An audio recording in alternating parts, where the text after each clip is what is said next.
જૂનાગઢ જિલ્લામાં સ્થાનિક સ્વરાજ્યની ચૂંટણી યોજવા માટે તંત્ર દ્વારા તમામ તૈયારીઓ પૂર્ણ કરી દેવામાં આવી। જિલ્લા કલેક્ટરે આયોજિત પ્રેસ કોન્ફરન્સમાં જણાવ્યું કે તારીખ 26 એપ્રિલે મતદાન પ્રક્રિયા માટે તંત્ર સંપૂર્ણપણે સજ્જ છે। આ ચૂંટણીમાં જિલ્લા પંચાયતની 30 બેઠકો, જિલ્લાની 9 તાલુકા પંચાયતની 158 બેઠકો, કેશોદ નગરપાલિકાની 9 વોર્ડની 36 બેઠકોની સામાન્ય ચૂંટણી તથા બાંટવા નગરપાલિકાની 1 બેઠકની પેટા ચૂંટણી યોજાશે। આ સમગ્ર ચૂંટણી માટે કુલ 1010 મતદાન મથકો તૈયાર કરવામાં આવ્યા છે, જેમાં જિલ્લા અને તાલુકા પંચાયતના 950 અને નગરપાલિકાના 60 મતદાન મથકોનો સમાવેશ થાય છે। સમગ્ર રાજ્યમાં સ્થાનિક સ્વરાજ્યની વિવિધ સંસ્થાઓ માટેની ચૂંટણીની જાહેરાત કરવામાં આવી છે।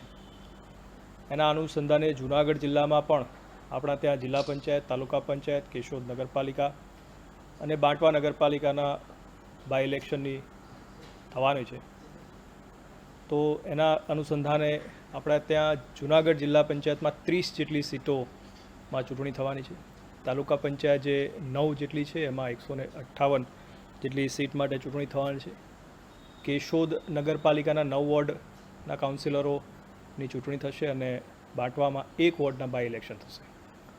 સમગ્ર ચૂંટણીની વાત કરીએ તો આપ જાણો છો એમ આજથી ઉમેદવારો જે છે પોતાનું ઉમેદવારી પત્ર ભરી શકશે, જે આગામી 11 એપ્રિલ સુધી ચાલશે।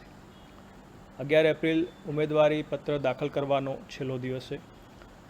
ત્યાર પછી 13 તારીખે જે પણ ઉમેદવારી પત્રો આવ્યા હશે આરઓ દ્વારા એની સ્ક્રુટિની થશે અને 15 તારીખ સુધીમાં ઉમેદવાર જે છે એ પોતાનું નામાંકન છે એ પરત ખેંચી શકશે।